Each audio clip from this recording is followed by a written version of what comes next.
Ito nga ang mga lahi ni Esau na siyang Edom. Si Esau ay nag-asawa sa mga anak ng Kanaan, kay Ada na anak ni Elon na Heteo, at kay Aholibama, anak ni Ana na anak ni Sibeon na Heveo, at kay Basemat na anak ni Ismael na kapatid ni Nabayot. At ipinanganak si Elipas ni Ada kay Esau, at ipinanganak ni Basemat si Reuel. At ipinanganak ni Aholibama si Heus, at si Haalam, at si Kora. Ito ang mga anak ni Esau, na ipinanganak sa kanya sa lupain ng Kanaan. At dinala ni Esau ang kanyang mga asawa, at ang kanyang mga anak na lalaki at babae, at ang lahat ng tao sa kanyang bahay, at ang kanyang hayop, at ang lahat ng kanyang kawan, at ang lahat niyang tinatangkilik na kanyang tinipon sa lupain ng Kanaan, at napasa ibang lupain bukod kay Jacob na kanyang kapatid. Sapagkat ang kanilang pag-aari ay totoong napakalaki para sa kanila na tumahang magkasama, at ang lupain na kanilang pinaglakbayan ay hindi makaya sila, sapagkat napakarami ang kanilang hayop. At tumahan si Esau sa bundok ng Seir. Si Esau ay siyang Edom. At ito ang mga lahi ni Esau na ama ng mga Edomita sa bundok ng Seir. Ito nga ang mga pangalan ng mga anak ni Esau. Si Elipas na anak ni Ada na asawa ni Esau. Si Reuel na anak ni Basemat na asawa ni Esau. At ang mga anak ni Elipas ay si Teman, si Omar, si Sepo, si Gatam, at si Senas. At si Timna ay babae ni Elipas na anak ni Esau. At ipinanganak niya kay Elipas si Amalek. Ito ang mga anak ni Ada na asawa ni Esau. At ito ang mga anak ni Reuel, si Nahat, si Zerah, si Sama, at si Miza. Ito ang mga anak ni Basemat na asawa ni Esau. At ito ang mga anak ni Aholibama, na anak ni Ana, na anak ni Sibeon, na asawa ni Esau.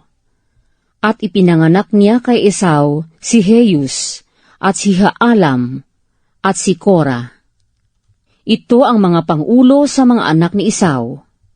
Ang mga anak ni Elipas na panganay ni Esau, ang pangulong Teman, ang pangulong Omar, ang pangulong Zepo, ang pangulong Senas, ang pangulong Kora, ang pangulong Gatam, ang pangulong Amalek.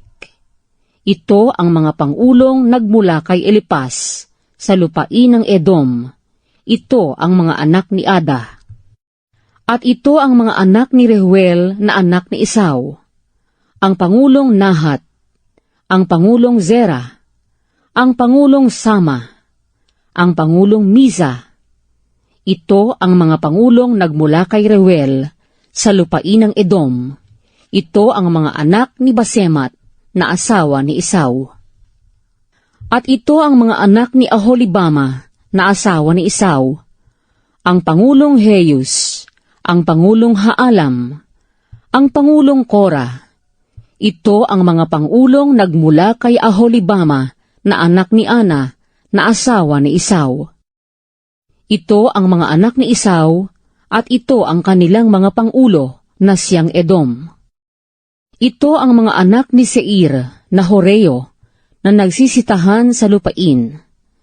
Si Lotan, at si Sobal, at si Sibeon, at si Ana, at si Dison, at si Eser, at si Disan. Ito ang mga pangulong nagmula sa mga Horeo, na mga angkan ni Seir sa lupain ng Edom. At ang mga anak ni Lotan ay si Hori at si Heman. At ang kapatid na babae ni Lotan ay si Timna. At ito ang mga anak ni Sobal, si Alban, at si Manahat, at si Ebal, at si Zepo, at si Onam. At ito ang mga anak ni Zebion, si Aha, at si Ana. Ito rin ang si Ana na nakasumpong ng maiinit na bukal sa ilang, nang pinapanginginain ang mga asno ni Sibeon na kanyang ama. At ito ang mga anak ni Ana, si Dison at si Aholibama na anak na babae ni Ana. At ito ang mga anak ni Dison, si Hemdan at si Esban at si Itram at si Cheran. Ito ang mga anak ni Ezer, si Bilhan at si Zaaban at si Akan.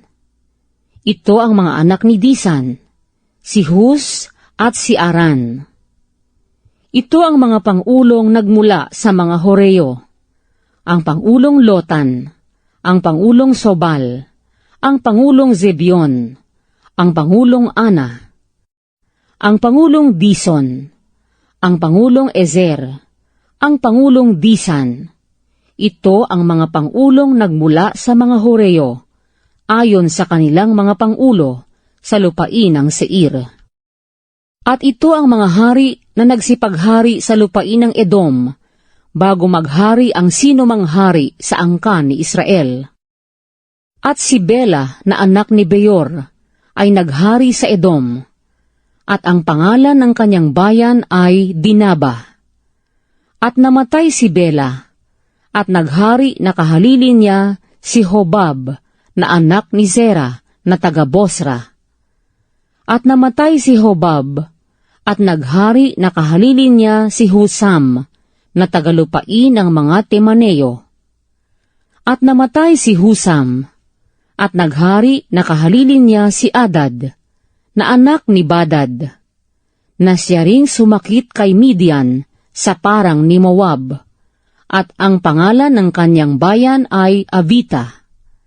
At namatay si Adad, at naghari na kahalili niya si Samla na taga Masreka. At namatay si Samla, at naghari na kahalili niya si Saul na taga Rehobot na tabi ng ilog.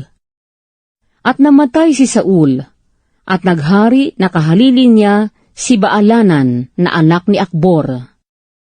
At namatay si Baalanan na anak ni Akbor, at naghari na kahalili niya si Adar. At ang pangalan ng kanyang bayan ay Pau. At ang pangalan ng kanyang asawa ay Meetabel, na anak ni Matred, na anak na babae ni Mesaab. At ito ang mga pangalan ng mga pangulong nagmula kay Esau, ayon sa kani-kanyang angkan, ayon sa kani-kanyang dako, alinsunod sa kani-kanyang pangalan. Ang pangulong Tima, ang pangulong Alba, ang pangulong Hetet, ang pangulong Aholibama, ang pangulong Ela, ang pangulong Pinon, ang pangulong Zenas, ang pangulong Teman, ang pangulong Mibzar, ang pangulong Magdiel, ang pangulong Hiram. Ito ang mga pangulo ni Edom, ayon sa kani-kaniyang tahanan sa lupain na kanilang pag-aari. Ito'y si Esau na ama ng mga Edomita.